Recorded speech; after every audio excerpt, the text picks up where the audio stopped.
வணக்கம், நான் சோஃபியா. இன்னைக்கு ஒரு பிரின்சஸ் லைன் கட் பண்ணாமலே எப்படி வெட்டலான்னு செஞ்சு காட்டுறேன். இந்த சாரியோட பிளவுஸ் தான் நான் கட் பண்ண போறேன். இதுல இருந்து பிளவுஸ் பீஸ் கட் பண்ணி எடுத்துருக்கிறேன். இது ரொம்ப சின்ன துணி தான். அப்ப அதனால நான் இதுல ப்ரா கட் போடாம பிரின்சஸ் கட் போட்டு எப்படி கட் பண்ணலாம்னு காட்டுறேன். ஃபர்ஸ்ட் இதில் உயரம் இந்த ப்ளவுஸ்க்கு லென்த்து 14 இன்ச்சு லென்த்தும் 1 இன்ச்சு தையலுக்கு சேர்த்து 15 இன்ச்சுக்கு மார்க் பண்ணுறேன். அப்போ இந்த 15 டபுளாக முன்னுக்கு பின்னுக்கு சேர்த்து மடிச்சுக்கிறேன். இப்போ பாருங்கள், 4 பார்ட் போட்டிருக்கேன். 4மே மூடின பகுதி 15 இன்ச்சு உயரத்துக்கு மடித்து போட்டாச்சு. இப்போ இதில் ஷோல்டர் மார்க் பண்ணணும். 5.5 இன்ச்சுக்கு ஷோல்டர் மார்க் பண்ணுறேன். அதே இந்த மேலே 5.5 மார்க் பண்ண இடத்துலேருந்து 6 இன்ச்சு இறக்கத்துக்கு மார்க் பண்ணுறேன். 6 இன்ச்சு இறக்கத்துக்கு மார்க் பண்ணி இதில் 36 சைஸ் நான் மார்க் பண்ணுறேன். அப்போ 10க்கு மார்க் பண்ணணும். மார்க் பண்ணிவிட்டு உடம்போட மெஷர் 10. அதுக்கு பிறகு தையலுக்கு ஒரு 1.5 இன்ச்சு மார்க் பண்ணிக்கிறணும். மார்க் பண்ணிவிட்டு இதை அப்படியே நேராக கோடு போட்டுக்கலாம்.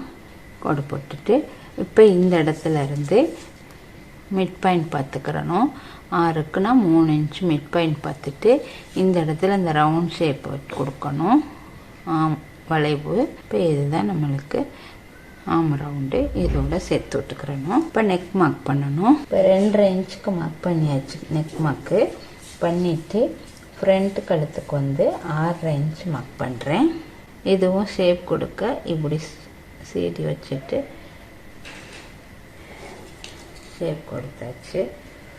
அடுத்தது இப்போ நெக்கு பேக் நெக் நம்ம திருப்ப வரைஞ்சிக்கிறலாம். பின்னாடி இந்த இருக்குது. எனக்கு நான் இந்த இடத்துல 10 இன்ச்சுக்கு மார்க் பண்ணுறேன். 10 இன்ச்சுக்கு மார்க் பண்ணிவிட்டு அதை நம்ம கோடு போட்டுக்கலாம். இப்போ இது ஃப்ரண்ட் ஸ்லீவ் முன் பக்கம் ஒரு 1/2 இன்ச்சு லைட்டாக குடஞ்சிக்கிறணும். இந்த வச்சிருக்கிற மார்க்லேருந்து லைட்டாக கர்வ் கொடுத்துக்கணும். முன் கைக்கு மட்டும். அவ்வளோதான். இப்போ பாருங்கள், இப்போ 4 நம்ம சேமாக வச்சுட்டு அப்படியே கட் பண்ணிட வேண்டியதுதான். ஃபஸ்ட்டு இந்த ஃப்ரண்ட் நெக்கே வெட்டிக்கலாம். அப்புறம் தனியாக பேக் நெக் வெட்டிக்கலாம்.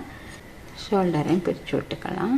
அவ்வளோதான். இப்போ இந்த பேக் நெக்கை கட் பண்ண இப்போ இந்த பேக் பார்ட்டில் இந்த இடத்துல இருந்து ஒரு 4 இன்ச்சு அகலம் கொடுத்துட்டு 2 பக்கமும் 1/2 இன்ச்சு பராரம் 1 இன்ச்சுக்கு அகலத்துக்கு ஒரு 4 இன்ச்சு உயரத்துக்கு இந்த டாட் போட்டுக்குவோம். இது பின் பக்கம் பிடிக்கிற டாட்டு. அவ்வளோதான். இப்போ இதுதான் நம்மளுக்கு ஃப்ரண்ட் பார்ட்டு. ஃப்ரண்ட் பார்ட்டில் நம்ம கட் பண்ணாமலே பிரின்சஸ் லைன் போட போகிறேன். இப்போ இந்த இடத்துல இருந்து ஒரு 4 இன்ச்சு கேப் போட்டுக்குவோம். 4 இன்ச்சு கேப் போட்டுட்டு இந்த இடத்துல ஒரு 1.5 இன்ச்சுக்கு மார்க் பண்ணிக்கிறணும். அதே மாதிரி மேலேருந்து ஒரு 11 இன்ச்சுக்கு மார்க் பண்ணிக்கிறணும். மார்க் பண்ணிவிட்டு அப்படியே இதை கொண்டாந்து இந்த இருக்குது 11 இன்ச்சு இருக்குது தானே. இதுதான் நம்மளுக்கு 11 இன்ச்சு. இதுக்கு நேராக இப்படி கோடு போட்டுக்கணும். போட்டுட்டு இந்த எட்ஜில் இருந்து அப்படியே ஸ்லாண்டிங்காக இந்த இடத்துல இப்படி ஒரு கர்வ் கொடுத்துடணும். அடுத்தது இதிலிருந்து இந்த நம்ம 1.5 இன்ச் அகலத்துக்கு இதை அப்படியே டாட் மாதிரி வளைச்சி விட்டுறணும். அவ்வளோதான். இப்போ இதை நீங்கள் கட் பண்ணிவிட்டு தைச்சாலும் சரி, இல்லை கட் பண்ணாமல் நம்ம இப்படி ஒரு தையல் போட்டுட்டு அப்புறம் இதை மடித்து கட்டலாம். நான் உங்களுக்கு இதை காட்டுறேன். அவ்வளோதான். இப்போ இந்த இதை அந்த பக்கத்துக்கு மார்க் பண்ணிக்கிறணும். இதை எடுத்துட்டு முன்பகுதி பட்டி வைக்கிறது கொக்கி வைக்கிறதுக்கு இதை ஓப்பன் கொடுத்துக்கலாம். அவ்வளோதான். அப்போ இது ஒரு பாட்டு, இது ஒரு பாட்டு இப்படி வந்துடும். இதில் நம்ம எப்பவும் போல் கொக்கி ஒரு பக்கம் கொக்கியும் ஒரு பக்கம் விப்பட்டியும் வச்சுக்கிறணும். அவ்வளோதான். ஃப்ரண்ட் அண்ட் பேக் வெட்டியாச்சு. இப்படி நேர்வாக்கில் நம்ம தைச்சோன்னு சொன்னால் துணி காணாது. இப்போ இந்த 2 இதையும் நான் ஜாயின் பண்ணிவிட்டு இதை நடுவில் வச்சுட்டு இந்த நடு பஃப் ஸ்லீவில் நடுவில் இது வர்ற மாதிரி வச்சுட்டு ஸ்லீவை இப்படி அகல வாக்கில் வெட்டி இப்போ இந்த இருக்கிற உயரத்தை அப்படியே எடுத்துட்டேன். 6 இருக்குது சரியாக. இப்போ இதில் நம்ம ஒரு 3.5 இன்ச்சுக்கு ஸ்லாண்டிங் கொடுத்துக்குருவோம். அதாவது நடுக்கோடு டவுன் கொடுத்துக்குருவோம்.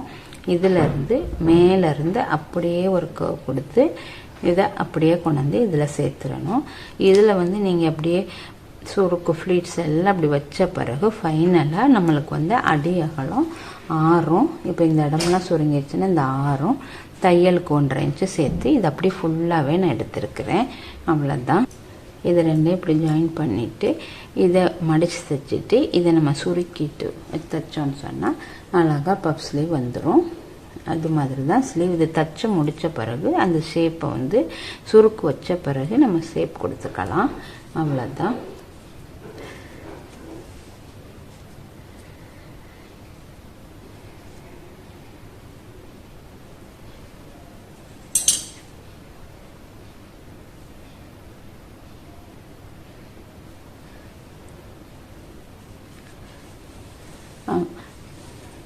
இப்போ நாங்கள் எடுத்திருக்க அளவை லைனிங்கில் போட்டு கட் பண்ணிக்கிறணும். அவ்வளோதான். நான் ஸ்லீவுக்கு லைனிங் போடையில் பாருங்கள் ரொம்ப ஈஸியான முறையில் பிரின்சஸ் கட் வெட்டாத முறையில் 4ஆக போட்டு உங்களுக்கு மடித்து காட்டியிருக்கேன். இதே மாதிரி நீங்களும் செஞ்சு ட்ரை பண்ணி பாருங்கள். தேங்க்யூ.